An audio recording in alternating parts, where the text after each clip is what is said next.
makalibog yun ning pamaagi sa Ginoo mga igsuon kay murag usahay maka-question ta kung sakto ba sama anang moingon ang Ginoo kung tamparoson imong pikas aping ipatamparos lang sang pikas. Murag di gyud sakto kung naay mukawat sa imong butang ayaw na kinig bawia. Ibaligya ang tanan mong katigayunan ug ang halin ihatag ngadtos mga kabos. Labi na gyud moingon ang Ginoo, ihalad nako ang imong virginity o niya pagpakamatay aron ma-preserve ang imong virginity. Karon sultihan nimo ning mga katawhan karong panahon na murag portigyong lisura. Moingon gid tingali nga ada bahala na lawas ra bitaw na. Pero si Santa Lucia kay iya namang gihalad ang iyang kaugalingon ngadtos Ginoo, ang iyang gibuhat, iyang gustong taguan nga naay maibog niya. Nya kay di man gyud kalikayan, naibgan man gid ni siya, batan-on pa siya, nya ang iya sang ginikanan okay ra man sag ipakasal siya. Nya ang usa gyud maibgan kunos mga lalaki sa una kanimang iyang mata kay nindot ganay siyag mata. Na kami mga laki mata maginayon ang tanawon. Pero lain-lain gining kaibgan sa mata kay na ako'y suod nga Chinese sa una. Nanggikan gyud sa China ba? Ganing seminarista. Kita siya og babae nga naa sa office sa among department dito sa UST nga linginog mata ba niya. Kanatong tawagon kog dakog mata. Pagkaibuga gid sa Chinese siya, I like her. She has a very big eyes. Nya kita magsige tag-ana sa tong mata kay para nindot mura tag Chinese. So depende ra na, pero nindot gyud ni siyag mata. Nya kay lagi naibog gyud sa iyang mata ang mga laki. Gibuhat ni Santa Lucia iyang gilugit ang iyang mata. Ang iyang mata iyang gilugit. Lingi ay mong tupad na nindot kog mata. Nya og nindot gani kag mata, sao nindot kag mata. Lugita dayon. Mao na nga nahimo ni siyang dangpanan sa dunay sakit sa mata. Ang mga santos kun unsay ilang kasakit mao ang naghatag og kaayuhan nato. Sama ni San Roque, namatay siya siyang sakit. Kung saan siya, milagroso saan siya sa pag-ayog mga sakit. Ang mga martir, gipanglansang sa cross, tigtangtang po sila sa atong kasakit, kanang atong cross. Pasabot di ay, matod pa diri sa Ebanghelyo, mitugtog mi o huni nga kasal, wa mo mosayaw, nitugtog mi og huni sa paglubong, wa mo hilak. Si Juan nga magbubunyag, wa mo inom og bino, nganlan sad og giyawaan. Ang ato sang Ginoo pag-anhi dinhi niinom, giingnan sa kauban sa mga makasasala. Pero matod pa ni Kristo, apan ang kaalam sa Dios milutaw nga tinuod diha sa mga nabuhat niini. Muna sa atong unang pagbasa, sulat ni propeta basahon ni propeta Isaías, ningon yun ang Ginoo, ako ang inyong Ginoong Dios, nagtudlo kaninyo sa makaayo kaninyo ug nagtultol kaninyo sa dalan nga angay ninyong laktan. Basta pulong ganis Ginoo mga igsoon, bahala nagmasakitan ta, bahala nagmapobre ta, bahala nagmauwawan ta, bahala naganig mamatay ta, basta pulong sa Ginoo, di na ta mo question.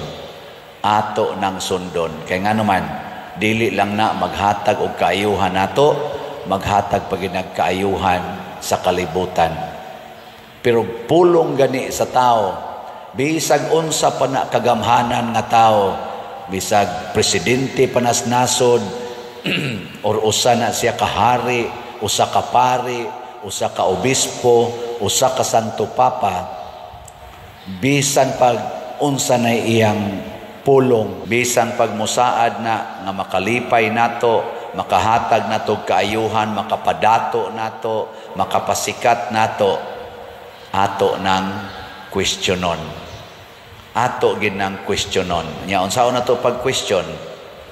Atong i-connect sa pulong sa Ginoo. Dili gani masumpay sa pulong sa Ginoo, i-reject gina nato. Bahala nag masakitan ta. Sama anang muingon ang imong leader, pirmahi lang ni kay kitay magbahin ani. Minilyon ni, binilyon ni, kitawag na nato og graft and corruption. Sikat kay na dinis atong nasod. Kung ikaw na adiha na atlan, ini-connect nimo ana sa pulong sa Ginoo nga nag-ingon, bulahan kamong mga kabos, ayaw pamakak, ayaw panglimbong. Wa na, wrong na, i-reject na. Nya ingnon dayon ka, kung imo ning balibaran, taktakon ka namo, i-persecute ka namo, ipapriso ka namo, o kaha, i-impeach ka namo. Bahala na. Sige. Sige lang. Tuguti lang. Matod pa sa atong tubag sa Salmo, ang nagsunod kanimo Ginoo, nagbaton sa kahayag sa kinabuhi. Unsa man ang kahayag sa kinabuhi? Kamatuoran, kalinaw, kalipay. Kay kung ang imong palibot hayag, malinawon ka, unya relax ka. Kay di man ka madagma, di ka mapandol, dili sad ka maglibog asa kapadong. Pero kung ngit-ngit ang atong kalibutan, ang atong palibot, pirmitang kulbaan, pirmitang kuyawan, kay wata kay bao, unsay sunod. No na, hinaot unta, maliwat kita sa mga santos, labi na ni Santa Lucia, labi na ni San Pedro Calungsod, San Lorenzo Ruiz, pulos gini mga martyrs, o bisan gani ang ato dinhing patron si San Vicente Ferrer. Kini bitaw ang atong gibuhat karon nga sige tagtabang aning mga tao nga way balay pinaagi sa atong slots nga CTUMM. Kahayag biya gini. Kana bang makakita ta unsay kahintang sa atong silingan, unsay kahintang sa atong isigkatawo. Daghan sa atong mga politicians, apil na sad usahay dinhi sa simbahan, dili kakita unsa kalisod, unsa kapait ang giantos, ang gisagubang sa iyang isigkatawo. Daghan sa atong mga politicians, usahay kami sang dinhi sa simbahan, nga sige lang yung pahayahay sa kaugalingon, siging patuyang tagbaw sa kaugalingon, samtang ang uban in town dias palibot, hapit way gikaon, hapit way ikapalit og tambal, bisag biogesic na lagniusip. Inana, ngilingay imong tupad, ing na nakakita kas imong kabos na silingan, na sa may imong gibuhat, palit na lagslat. Haron, og di ka kakita, ipalit na nimong slat dinis ato, at least magamit na nato. Kay kita din higasigitag pangita sa mga tabangonon, nagsigitag dawat sa mga tao nga portig yung lisura. Ginagmay raning ato. Karon ang atong gobyerno padong nasad mo-approve sa budget para karong 2025. Porting dako ang budgeta, 6.3 trillion. Tigyong dako hinaot unta nga moabot gid na sa tinuod nga makaayos atong nasod, iampo na nato. Kay basin baya og mga wa lang na sama aning gikagubtan karon nga dagko kay mga kantidad na nga wa nya magsigi taglalis, sige taglalis, wa sa klarong moangkon ang resulta malagpot lang na ngadtos way kapuslanan.